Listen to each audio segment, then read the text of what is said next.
வாக்காக மகிழ்ச்சியோடு சுமந்தால் எந்த பாரமும் குறைவா இருக்கும். மகிழ்ச்சியோடு சுமந்தால் எந்த பாரமும் குறைவா இருக்கும் என்று கூறி உங்களை அன்புடன் அழைத்து செல்வது இளையோர் யோகா அங்கம் 262. உற்சாகமான வணக்கம் எல்லோருக்கும். நீங்கள் இளையோர் யோகா 262 அங்கத்துக்கு வந்திருக்கிறீர்கள். அதற்கு வாழ்த்துக்கள். முதல்ல இணைந்து ஓடிவார உறவுகளுக்கும் பாமகத்தளத்திற்கும் வாழ்த்துக்கள் கூறி அதை விட நீங்க பயிற்சி நேரமா எடுத்து செய்யற ஒவ்வொரு நாள் பயிற்சிக்கும் என்னுடைய மனமார்ந்த வாழ்த்துக்களும் பாராட்டுகளும். அதையும் தாண்டி 23 ஆசன நிலைகளை, நின்ற நிலை ஆசனங்களை செய்து கொண்டு வர்றீங்க. அதற்கு வாழ்த்துக்கள். எல்லா ஆசனங்களும் பேரோட தெரியாட்டும், அந்த நிலைகள் உங்களுக்கு தெரியும்.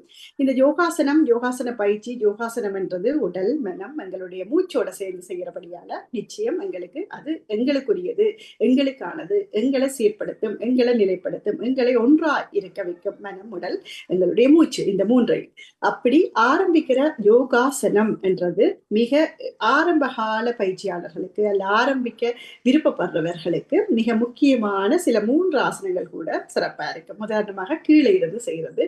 அதுல முதலாவதா செய்யக்கூடிய முதல் பழக போற இலகுவான ஆசனம் உடல் மனம் எங்களுடைய மூச்சை கொண்டு நாம செய்ய போற அந்த பயிற்சி முதலாவது யோகாசனம் என்று சொன்னா தடாசனம். உங்கள் எல்லாருக்கும் அது தெரியும். தடாசனம் எப்படி செய்யறது. அந்த இலகுவான ஆசனத்தை நாங்க இலகுவா மூச்சோட சேர்ந்து மனதையும் ஒன்றித்து செய்யக்கூடிய அந்த யோகாசன ஆசனத்தை நாங்க 20 எண்ணிக்கை 10 எண்ணிக்கைக்கு செய்யலாம்.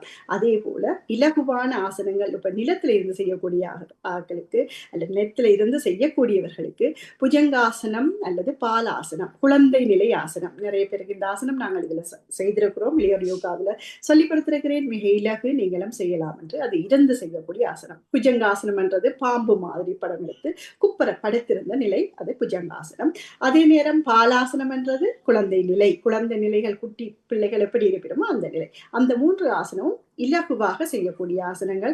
நீங்கள் படுத்திருந்து எழும்பும் போது கூட அந்த பயிற்சிகளை செய்திருந்து உங்களுக்கு இலகுவான இடத்துல ஒருக்கா செய்துட்டு முயற்சி செய்துட்டு விட்டாலே அந்த ஆசனம் மிகப்பெரிய பயன் அளிக்கும் என்று கூறிக்கொண்டு இன்றைய இளையோர் யோகா ஆசன பயிற்சியில இளையோர் யோகாவில ஆசனங்கள் 23 சொல்லி தந்திருந்தாலும் மற்ற 3 ஆசனங்களை நீங்க முறையா செய்து காட்ட போறீங்க. அது நான் பார்வையிட எப்படி செய்யறீங்க என்று கவனத்தில் எடுக்க போறேன். நேரத்தை கருத்தில் கருதி கொண்டு அதையும் அந்த நேரத்துக்குள்ள உள்வாங்குற மாதிரி நீங்க செய்து காட்டும் போது அதை திருத்தி கொள்ளலாம் என்ற மேலதிகமா நாங்க அதை சரியாக்கி கொள்ளலாம். முடிந்தளவு சரி. இப்ப நாங்க எப்பவும் போல உற்சாகமா இந்த ஆசன பயிற்சிக்குள்ள வந்துட்டோம் என்று சொன்னா எங்களோட மூச்சை கட்டுக்குள்ள கொண்டு வருவோம். அப்படியே நிமிந்திருந்து கண்களை மூடி அந்த இருந்து செய்யக்கூடிய பயிற்சியா கண்களை மேல வடிவா மூடிட்டு கால்களை அழுத்தி நிலத்துல வச்சு நல்ல வடிவா உள்மூச்சு வெளிமூச்சு உள்ளுக்கு எடுத்து நிறைய ஆறுதலா மெதுவா அமைதியா புறம். என்ன நாங்க நினைச்சு கொள்ள வேணும்? நிறைய நல்ல வார்த்தைகளை நினைச்சு கொள்ளுங்க. இன்றைய நாள் எனக்கானதை நினைச்சு கொள்ளுங்க.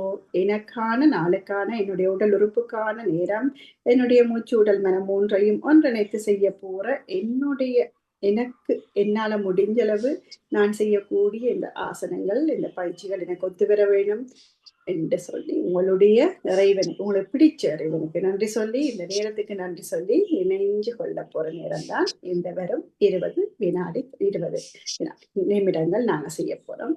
அந்த பயிற்சி எனக்கானது என்று சொல்லி எல்லாவற்றையும் நல்ல வார்த்தைகளால உங்களோட மனசு நிரப்பிக்கொள்ளுங்க. அந்த நேரம் ஆழமான உள்மூச்சு, அமைதியா வெளிமூச்சு. சிறப்பு, வாழ்த்துக்கள்.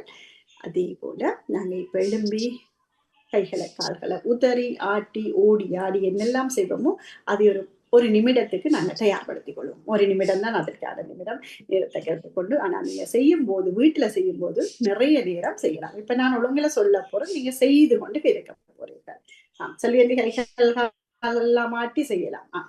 கைகளை ஆட்டுறது உங்களுக்கு எது வசதியோ, உங்களோட உடம்பு ஒருக்கா துள்ளி குதிச்சு பின்னுக்கு மடக்கி காலை நீட்டி உயர்த்தி கைகளை ஒருக்கா சுற்றி செய்யற இந்த பயிற்சி. ஒரே பயிற்சி செய்யாம 10 வேற பயிற்சிகளும் செய்யலாம். நல்லா கையை விசுக்கலாம், கையை சுற்றலாம், தலையை சரிக்கலாம், நிமித்தலாம். அப்படியான பயிற்சிகளை செய்து குனிஞ்செலும்பலாம். அது உங்களுடைய விருப்பம். இது ஆரம்பத்துல எங்களுக்கு செய்யக்கூடியதா இருக்கும். ஏன் நாங்க செய்யறோம்னா ஒரே இடத்துல இருந்திருப்போம், ரத்தோட்டம் ஒரே இடத்துல இருக்காம கை எல்லா இடமும் பரவுற மாதிரி அந்த பயிற்சிகளை கைகளை ஆட்டி அதை செய்திடுவோம். அப்பவும் நாங்கள் மூச்சுல கவனம் செலுத்தணும். உள்மூச்சிலையும் வெளிமூச்சிலையும். அது உங்களுக்கு தெரியும் நிச்சயம். பத்மினி கொஞ்சம் பின்னுக்கு போய் நில்லுங்கோ. இப்ப தோப்பு கரணத்துக்கு ரெடியாக போறோம். தோப்பு கரணம் அவ்வளவு முக்கியம். 10 எண்ணிக்கை எண்ணறன் உங்களுக்கு முடிந்த அளவு போட்டுக்கொள்ளுங்க. 1, 2, 3, 4, 5, 6, 7, 8, 9, 10. மிக சிறப்பு. உங்களுக்கு நிறைய நாள் எனக்கு தெரியும் நீங்க செய்வீங்கன்னு. ஆனா இன்னைக்கு முழுமையாத்திரியக்கூடிய பார்க்கிறப்போ மகிழ்ச்சியா இருக்கு, சந்தோஷமா இருக்கு. 3 தடவை இருந்தாலும் அதை வடிவா இருந்தாலும் இருந்தீங்கன்னா அவ்வளவுமே போதும். நோகாம நோகடிக்காம இருந்தீங்கன்னா சரி. உங்களுக்காக மட்டும் பார்வைக்கோ அல்ல பதிவுக்காகவோ செய்ய வேண்டாம், உங்களால முடிக்கணும். சரி, இப்ப நாங்க தலைக்கு, கைகளுக்கு, முழங்கை, மணிக்கட்டுக்கான அதே ஒழுங்குல வர்ற அந்த பயிற்சி. இப்ப தலைக்குரிய பயிற்சி நல்லா கீழே குடிங்கிறது,